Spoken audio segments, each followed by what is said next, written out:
ꯑꯍꯥꯟꯕꯃꯛꯇꯗ ꯑꯩꯅ ꯂꯝꯗꯝ ꯑꯁꯤꯗ ꯂꯩꯕꯤꯔꯤꯕ ꯂꯣꯜ ꯃꯌꯦꯛꯄꯨ ꯅꯨꯡꯁꯤꯖꯕ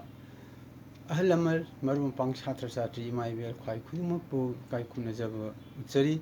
ꯃꯁꯤꯒꯤ ꯆꯦꯅꯦꯜ ꯑꯁꯤꯒꯤ ꯃꯃꯤꯡꯅ ꯃꯅꯤꯄꯨꯔ ꯂꯦꯡꯒ꯭ꯋꯦꯖ ꯐꯤꯆꯔ ꯑꯗꯨꯒ ꯑꯩꯍꯥꯛꯀꯤ ꯏꯃꯤꯡꯅ ꯉꯥꯡꯈꯝ ꯄ꯭ꯔꯦꯃꯦꯁꯣꯔ ꯑꯗꯨꯒ ꯉꯁꯤ ꯅꯩꯅꯒꯗꯕ ꯑꯁꯤꯅ ꯃꯅꯤꯄꯨꯔꯤ ꯂꯣꯟꯁꯤ ꯃꯇꯧ ꯀꯔꯝ ꯇꯧꯅ ꯄꯥꯒꯗꯒꯦ ꯍꯥꯏꯕꯒꯤ ꯃꯇꯥꯡꯗꯅꯤ ꯑꯍꯥꯟꯕꯗ ꯃꯄꯨꯡ ꯃꯌꯦꯛꯀ ꯑꯗꯨꯒ ꯂꯣꯟꯁꯨꯝ ꯃꯌꯦꯛꯀ ꯑꯅꯤ ꯑꯁꯤ ꯄꯨꯟꯁꯤꯟꯅꯔꯒ ꯀꯔꯝꯅ ꯄꯥꯒꯗꯒꯦ ꯍꯥꯏꯕ ꯃꯇꯥꯡꯗ ꯃꯊꯪ ꯃꯊꯪ ꯍꯥꯏꯖꯔꯛꯀꯦ ꯉꯁꯤ ꯅꯩꯅꯒꯗꯕꯁꯤꯅ ꯂꯦꯁꯟ ꯅꯝꯕꯔ 1.1ꯅꯤ ꯑꯗꯨꯗꯤ ꯌꯦꯡꯕꯤꯌꯨ ꯁꯤꯗꯩꯗ ꯑꯍꯥꯟꯕꯗ ꯑꯩꯈꯣꯏꯅ ꯈꯪꯒꯗꯕꯁꯤ ꯃꯁꯤ ꯍꯥꯟꯅ ꯄꯥꯕ ꯍꯩꯇ꯭ꯔꯤꯉꯩꯗ ꯃꯁꯤ ꯍꯥꯟꯅ ꯈꯪꯕ ꯑꯃ ꯆꯪꯉꯤ ꯀꯣꯛ ꯁꯝ ꯂꯥꯏ ꯃꯤꯠ ꯄꯥ ꯅꯥ ꯆꯤꯜ ꯇꯤꯜ ꯈꯧ ꯉꯧ ꯊꯧ ꯋꯥꯏ ꯌꯥꯡ ꯍꯨ ꯎꯟ ꯏ ꯐꯝ ꯑꯇꯤꯌꯥ ꯒꯣꯛ ꯖꯝ ꯔꯥꯏ ꯕꯥ ꯖꯤꯜ ꯗꯤꯜ ꯒꯍꯧ ꯙꯧ ꯚꯝ ꯁꯤꯅ ꯃꯄꯨꯡ ꯃꯌꯦꯛꯅꯤ ꯍꯥꯟꯅꯁꯨ ꯅꯩꯅꯈ꯭ꯔꯦ ꯑꯗꯨ ꯃꯊꯪꯗ ꯉꯁꯤ ꯅꯩꯅꯕꯁꯤꯗ ꯌꯥꯎꯒꯗꯕ ꯑꯃꯅ ꯂꯣꯟꯁꯨꯝ ꯃꯌꯦꯛꯁꯤꯅꯤ ꯂꯣꯟꯁꯨꯝ ꯑꯁꯤ ꯃꯁꯛ ꯍꯣꯡꯕ ꯂꯣꯟꯁꯨꯝ ꯃꯌꯦꯛꯅꯤ ꯀꯣꯛ ꯂꯥꯏ ꯃꯤꯠ ꯄꯥ ꯅꯥ ꯇꯤꯜ ꯉꯧ ꯏ ꯃꯈꯣꯏꯒꯤ ꯂꯣꯟꯁꯨꯝꯁꯤꯡ ꯑꯁꯤꯅꯤ ꯁꯤꯅ ꯂꯣꯟꯁꯨꯝ ꯃꯌꯦꯛ ꯐꯥꯅꯅꯕ ꯐꯣꯔꯃꯨꯂꯥ ꯑꯃꯅꯤ ꯀꯣꯛ ꯂꯥꯏ ꯃꯤꯠ ꯄꯥ ꯅꯥ ꯇꯤꯜ ꯉꯧ ꯏ ꯑꯗꯨꯗꯤ ꯑꯩ ꯍꯧꯖꯤꯛ ꯃꯊꯪ ꯃꯊꯪ ꯍꯥꯏꯖꯔꯛꯂꯒꯦ ꯑꯍꯥꯟꯕꯗ masuk khang na bagi dama ka darkar urji pham ha mayek si krai da lai re ha bida si da lai re adu di sida gi pham ji ijarage ani matham da kok lon sum adi kok lon sum di sidai da lai re ana sim irni kok lon sum ji ani matham da mu pham da lakada gi ji pham ga kok lon sum ga tin sinaba matam da edition to matam da wahai abu orkadai adi sida pham lai re sidai da plus kok lon sum ana ani jina manar kadai ji phabna pha kok lon sum pha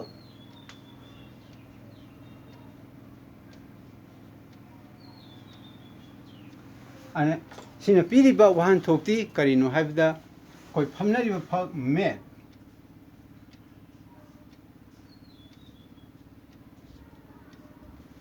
sumai tawdana mathang mathang wahai du masak khangagadi mapung mek masak khangagadi lonsum khangagadi paaba yar kadaini mathang da mu til amasung lai lonsum ani ji punjalagadamni til di sidai da leire mapung mayek til di sidai da leire mathang da lai lonsum di sidai leire ana ani ji masak khang matung da til ga lai lonsum ga ani sina punsinaraga wahai ama sarkadaini adudi ani sina kari orakadage haiba matamda til na ta lai lonsum tal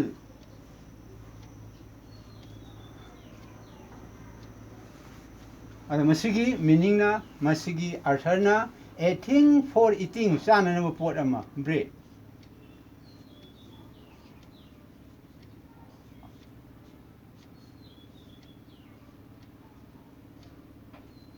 bread bread chana na talama masangda mu ahum subida mu sam mit lonsum ni sam di krai da lere sidi da lere sam mapung mek sam sida lere masangda mit lonsum di sidi da lere ani ji hana masa khama matungda ani ji tinsinaraga word ama sarkadaina asida sam plus tinsinba mit lonsum samsida mit lonsum ji hapsalakadaini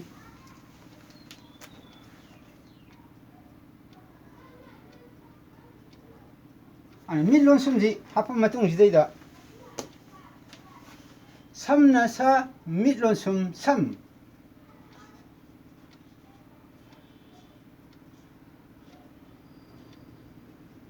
ana samjina kaino habda long basket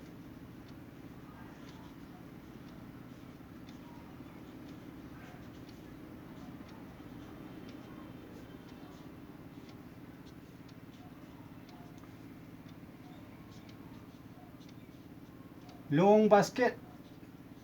habdi a kind of carrier hadi nanganda hapaga puba basket amani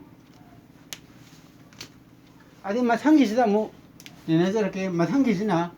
kok ka palon sunga ani ni adi kok sida leire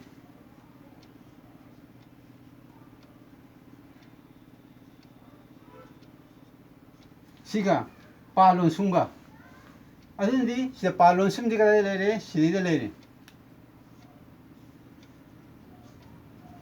ane kok ka palon sunga ani jitin sinarni sida kok leire plus palon sum kok ka palon sunga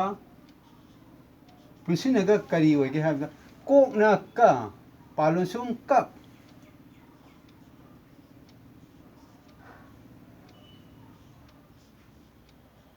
and a drinking pot hadi thaknanaba patra ama cup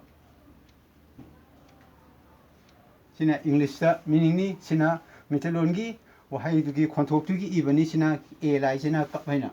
adu tar dadi mathangda mu makha thakda mu nenazarake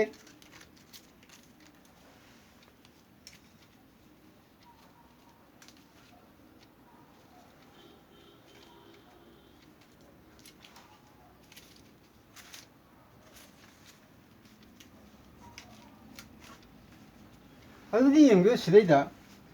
को पालोन सुंगी नैनाग्रे मथंगदा सम नालोन सुम अदुदे समदी सिदले लेरे समजी अदु तागे सिदैदा मथंगदा नालोन सुमदी कदादा लेरे सिदैदा लेरे नालोन सुमदी ना loan सुम अने Samga नालोन सुमगा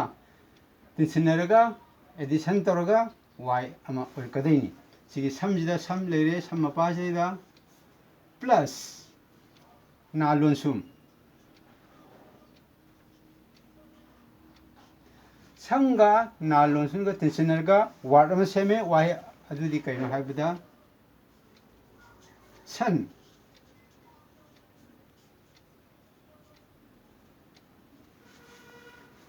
English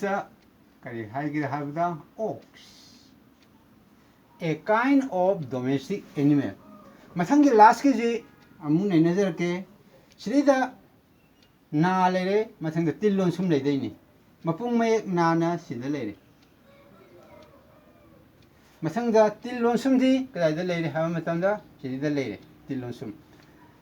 na jiga tillon sum jiga masakhange adi मपुंग में नाजिगा तिलोन सुमजिगा अनिजी तिनसिनरगा वार्ड अमा सेमदैनी वाहे अमा सेमदैनी अबदि नागिसिदैदा लेरे प्लस तिलोन सुम अबदि तिलोन सुमजी जे हापचले अदुना सिना सेमिबा वार्डना करिनो हाइबा मतमदा नाना न तिलोन सुम न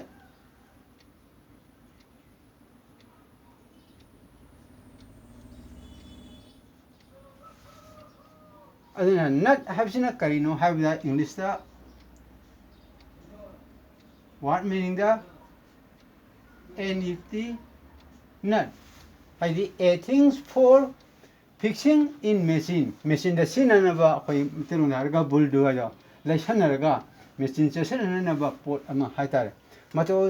mato sum dawduna mapung me ka setup ka tapsinaraga what oirei aduna ward असी वाही असी मतौ करम तौदना पागदे हाइबा मतंग असनी ngasi नैनरगी बसे